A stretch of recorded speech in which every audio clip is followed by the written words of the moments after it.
saya Nurul Izzati binti Sulaiman. Saya daripada kelas DPM 4A.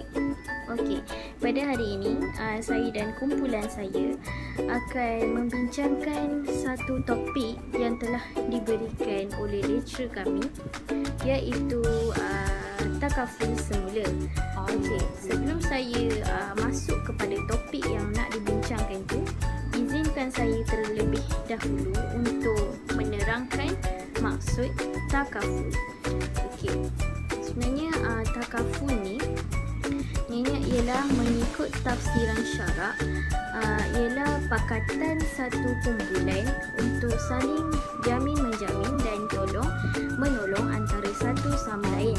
Okey, konsep ni dia bertujuan untuk menggalakkan tolong menolong dan perpaduan di kalangan masyarakat selari dengan konsep ta'un, iaitu kerjasama.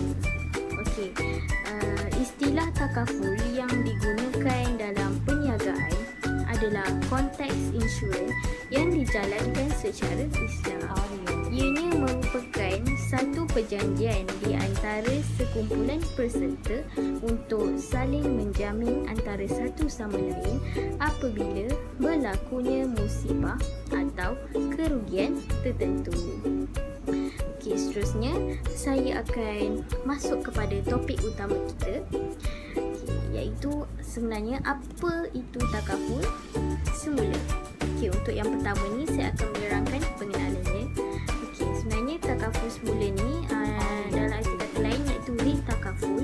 Ianya merupakan satu prosedur atau mekanisme melalui perjanjian yang membolehkan pengendali takaful langsung yang dipanggil cedan memindahkan atau menyerahkan sebahagian daripada risiko yang ditanggung kepada pengendali takaful atau pengendali takaful semula yang lain. Okey, objektif utama takaful semula ni sebenarnya adalah untuk mengurangkan pendedahan risiko dan liability cedan sekiranya berlaku apa-apa sahaja tuntutan. Okay, konsep perkongsian ni akan membolehkan pengagihan risiko yang lebih luas dan membolehkan pengendali takaful memanfaatkan sepenuhnya kelebihan peraturan bilangan kepada bilangan jumlah yang besar. Okey, selain itu, takaful semula ni juga dia sebenarnya telah ditakrifkan di dalam pelbagai bentuk. Ia adalah satu kontrak di mana berdasarkan kepada suatu balasan.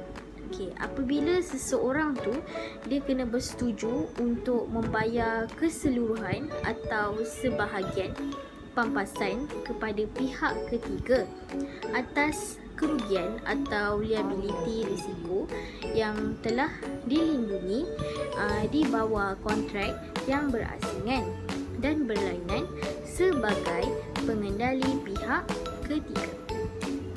Okey, oleh yang demikian, kontrak takaful semula adalah satu kaedah di mana pengendali perlu mendapatkan pihak ketiga untuk melindunginya daripada kerugian atau liability berdasarkan risiko sebenar perlindungan dalam takaful asal. Okey, itu sahaja daripada saya sebenarnya. So, sebagai kesimpulan untuk pengenalan takaful ni, sebenarnya takaful semula ni sebenarnya berperanan untuk menyumbang ke arah mengurangkan beban kewangan dalam dana takaful. Okey, so seterusnya kawan-kawan saya pula akan menerangkan lebih lanjut lagi tentang takaful semula.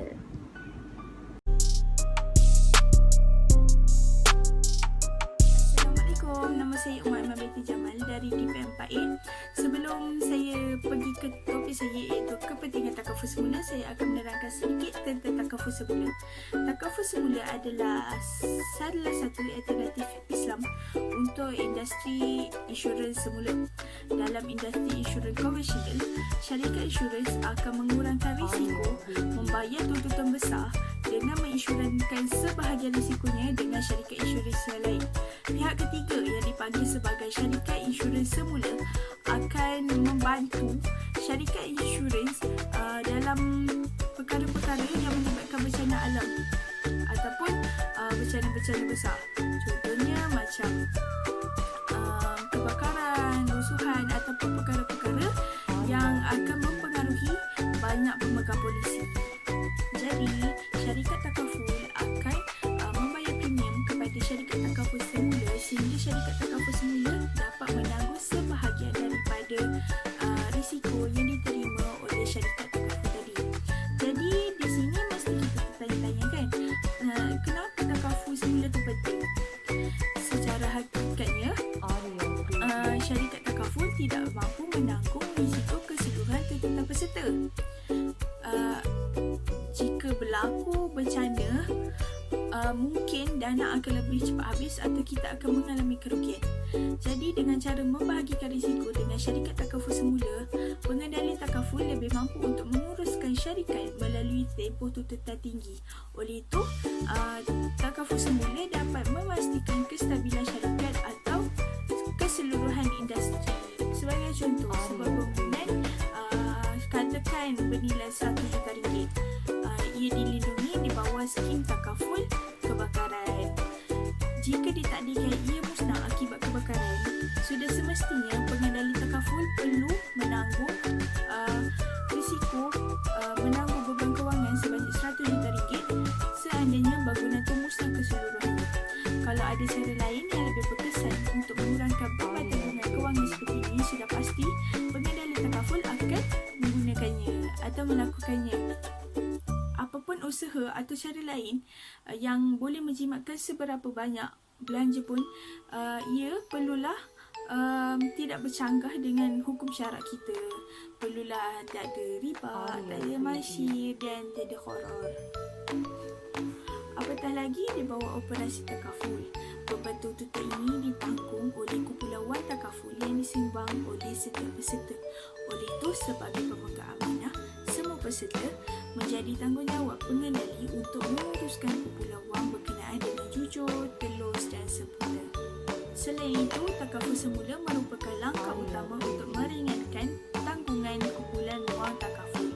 Melalui proses agihan takaful semula, tuntutan sebenar dan bersih yang perlu dibayar oleh kumpulan wang berkenaan secara relatif akan lebih kecil berbanding tanggungan besar yang perlu dibayar seandainya tiada bantuan kemudahan takaful semula. Sesungguhnya, keperluan takaful semula sesuatu yang dikira wajib bagi pengendali takaful untuk memenuhi kehendak syarak. Berdasarkan prinsip, setiap urusan kewangan Islam hendaklah mengikut keperluan syariah dan kalau sewajarnya perlu dielakkan dari bercampur dengan perkara syubhat ataupun perkara-perkara yang tak patut dengan syariah. Apapun mengikut turutan keperluan operasi takaful berada di atas sebagai keutamaan. Pelbagai produk takaful yang disediakan oleh pengendali takaful sebagai syarikat yang menyediakan produk-produk yang memenuhi keperluan insurans masyarakat, terutamanya masyarakat yang beragama Islam, kerana produk-produk yang disediakan adalah berlandaskan tuntutan syariah. Sesungguhnya, keperluan takaful semula adalah perkara yang dikira wajib bagi pengendali takaful untuk memenuhi kehendak syarak. Berdasarkan prinsip, setiap urusan kewangan Islam hendaklah mengikut keperluan syariah dan seharusnya perlulah mengelakkannya daripada bercampur dengan perkara-perkara yang syubhat atau perkara-perkara yang tak patut dengan syariah.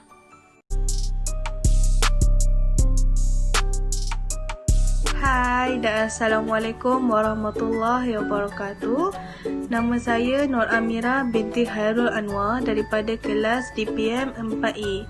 Hari ini saya ingin menerangkan tentang takaful semula menurut perspektif Islam.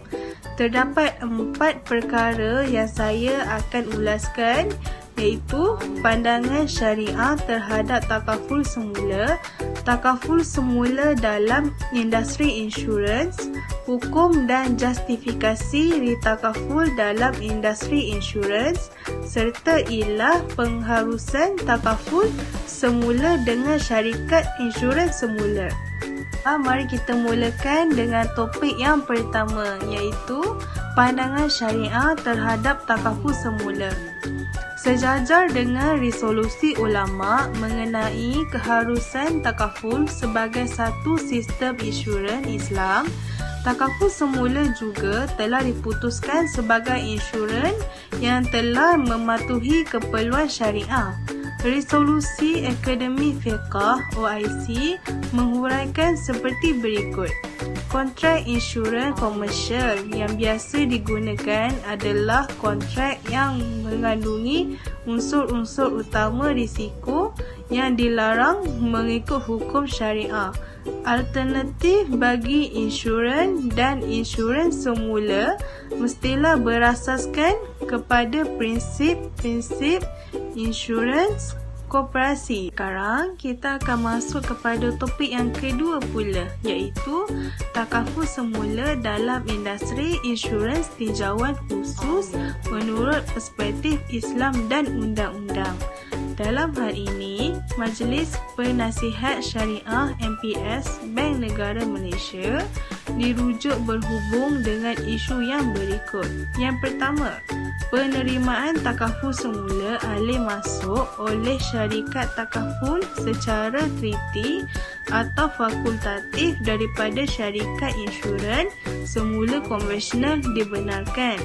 Yang kedua, pengagihan risiko secara takaful semula alih keluar kepada syarikat insurans semula konvensional dibenarkan. Dan yang ketiga pula ialah syarikat takaful diberikan kelonggaran untuk mengagihkan risiko secara takaful semula alih keluar kepada syarikat insurans semula konvensional tertakluk kepada syarat-syarat yang berikut, iaitu yang pertama, keutamaan mestilah diberikan kepada syarikat takaful semula. Yang kedua, ketiadaan syarikat takaful semula sama ada dalam atau luar negara yang diyakini dapat menyerap risiko yang diagihkan, serta yang ketiga, kekukuhan syarikat takaful semula sama ada dalam atau luar negara tidak diyakini. Topik yang ketiga pula ialah hukum dan justifikasi ritakaful dalam industri insurans.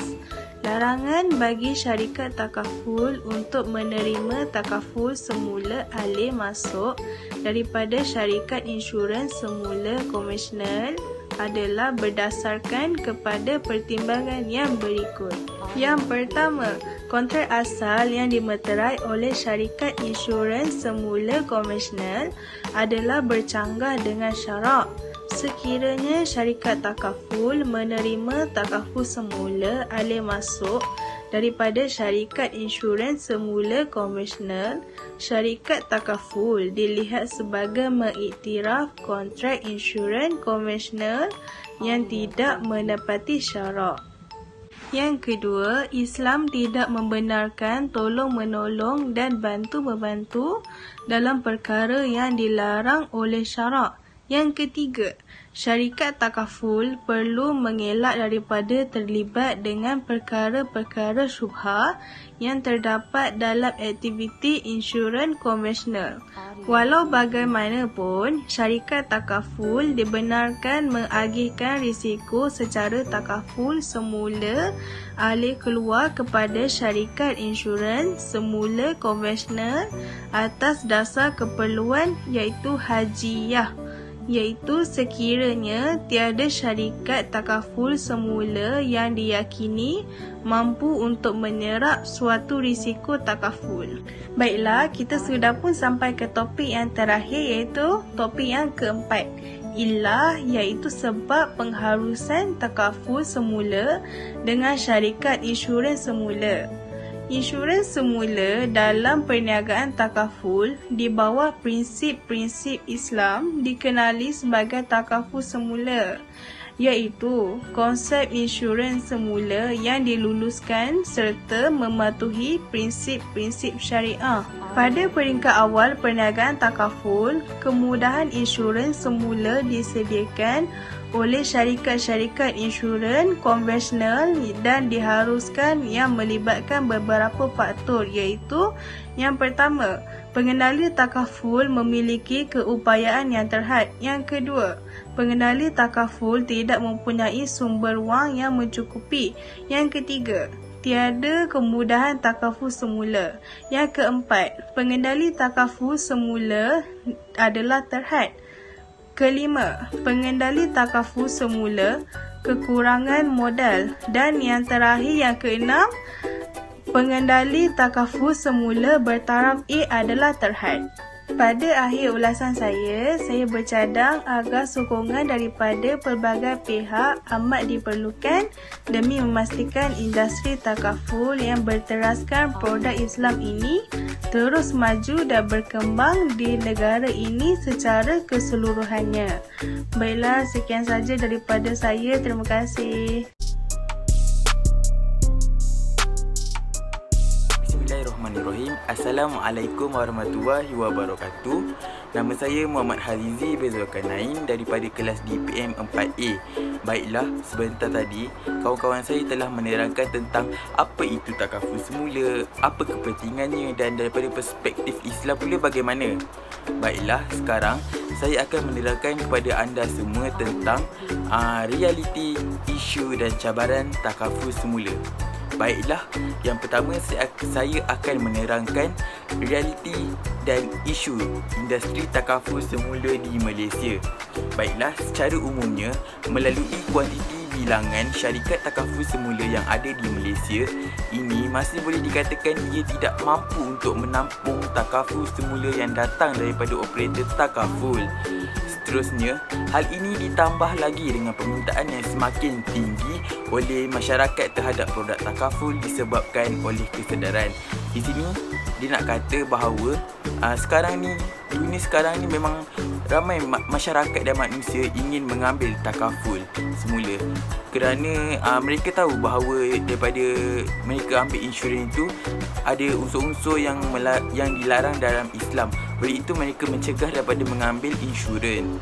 Seterusnya, mengambil keputusan untuk berubah dan beralih daripada produk insurans konvensional kepada produk takaful yang padanya terhindar daripada elemen 3 ni. 3 elemen ni iaitu riba, gharar dan maisyiah. Tiga-tiga perkara ini memang ditegah sekali dan dilarang di dalam Islam. Oleh itu ramai masyarakat zaman kini mereka mengubah daripada insurans konvensional dan mereka ingin menukar kepada takaful yang berkonsepkan patuh syariah dalam Islam. Oleh yang demikian, statistik berikut mampu memberi gambaran yang jelas hakikat sebenar kuantiti syarikat takaful semula dengan syarikat insurans semula yang wujud di Malaysia pada masa kini.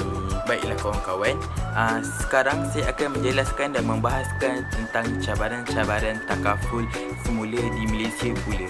Baiklah, yang pertama ialah kekurangan syarikat takaful semula. Kekurangan syarikat takaful semula di Malaysia adalah bukan cabaran yang utama oleh takaful semula, tetapi kekurangan kapasiti syarikat takaful semula merupakan cabaran yang utama yang perlu dihadapi oleh industri takaful semula.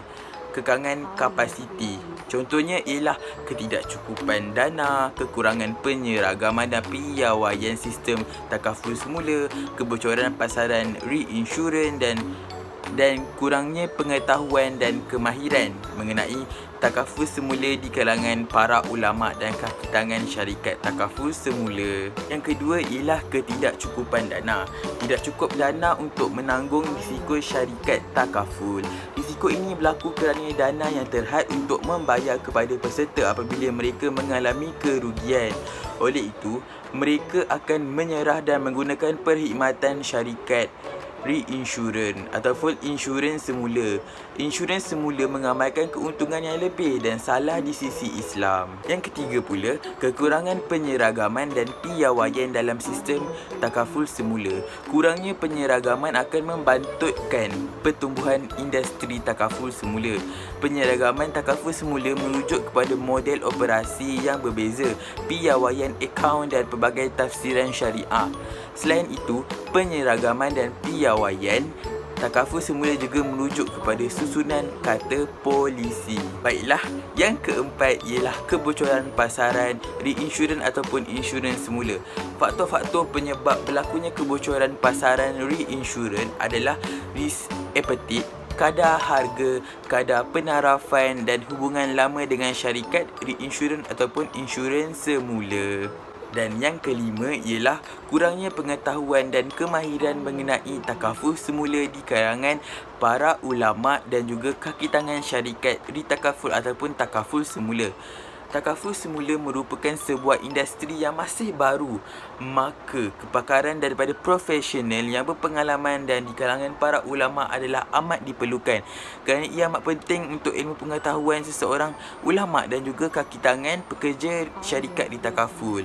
Selain itu, pekerja syarikat di takaful yang mempunyai pengetahuan dan kemahiran mengenai sistem di takaful ataupun takaful semula juga amatlah diperlukan. Ia amat dan wajib diperlukan oleh semua kaki tangan di takaful dan juga ulama untuk menjelaskan kepada orang di luar sana. Baiklah kawan-kawan, cabaran-cabaran takaful di Malaysia yang terakhir ialah peluang industri takaful semula. Berhadapan dengan pelbagai cabaran, namun begitu takaful semula masih mempunyai peluang untuk berkembang maju seperti industri takaful. Peluangnya ialah pertama, meningkatkan pertumbuhan yang stabil pada industri takaful, dan yang kedua, mampu berkembang maju disebabkan oleh permintaan dan kehendak daripada pasaran industri takaful. Sekarang, daripada cabaran dan isu yang saya terangkan tadi, kita boleh nampak dan hakikatnya ramai umat manusia sekarang, lebih-lebih lagi kepada umat Islam, ingin mengambil syarikat takaful untuk tidak melanggar syariat Islam dan syariat Islam bila mereka mengambil insurans konvensional, kerana ia melanggar syariat Islam.